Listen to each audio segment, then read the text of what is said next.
France की एक बूढ़ी दादी माँ जो 124 साल की थी, उसने इतना बड़ा स्कैम किया कि आप 200 साल के लिए सदमे में चले जाओगे। होता क्या है, जब वो दादी माँ 90 साल की थी तो उनका कोई भी बेटा बेटी नहीं था। मतलब बेटा बेटी तो था बट एक एक्सीडेंट में मारे जा चुके थे, तो वो बिल्कुल अकेली थी।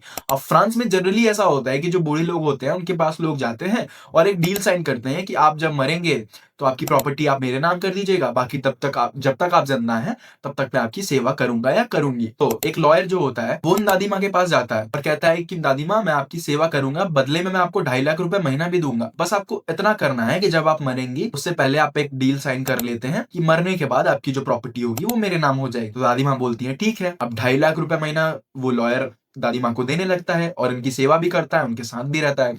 तो होता क्या है कि 90 साल से वो दादी माँ 100 साल की होती है। जनरली 100 साल तक तो भाई बहुत कम ही लोग जीते हैं, मर जाते हैं, बट दादी माँ के केस में ऐसा नहीं हुआ। वो 100 साल की हो गई फिर भी कुछ नहीं हुआ, 110 साल की हो गई फिर भी कुछ नहीं हुआ, 120 साल की हो गई फिर भी कुछ नहीं हुआ, 122 साल की हो गई फिर भी कुछ नहीं हुआ। भाई हालत ऐसी हो गई थी कि वो लॉयर बूढ़ा होके मर गया पर दादी माँ को कुछ भी नहीं हुआ। दादी माँ की मौत 124 साल में हुई जब लॉयर मर गया था। उसके बाद जो डील साइन हुई थी उसकी वजह से लॉयर की फैमिली को 2.5 लाख रुपए उन दादी माँ को देना पड़ता था। भाई हालत ऐसी हो गई थी। खैर बाद में वो प्रॉपर्टी लॉयर की फैमिली को मिल गई थी। खैर वीडियो अच्छी लगी हो तो वीडियो को लाइक और चैनल को सब्सक्राइब करना मत भूलिएगा। Thank you.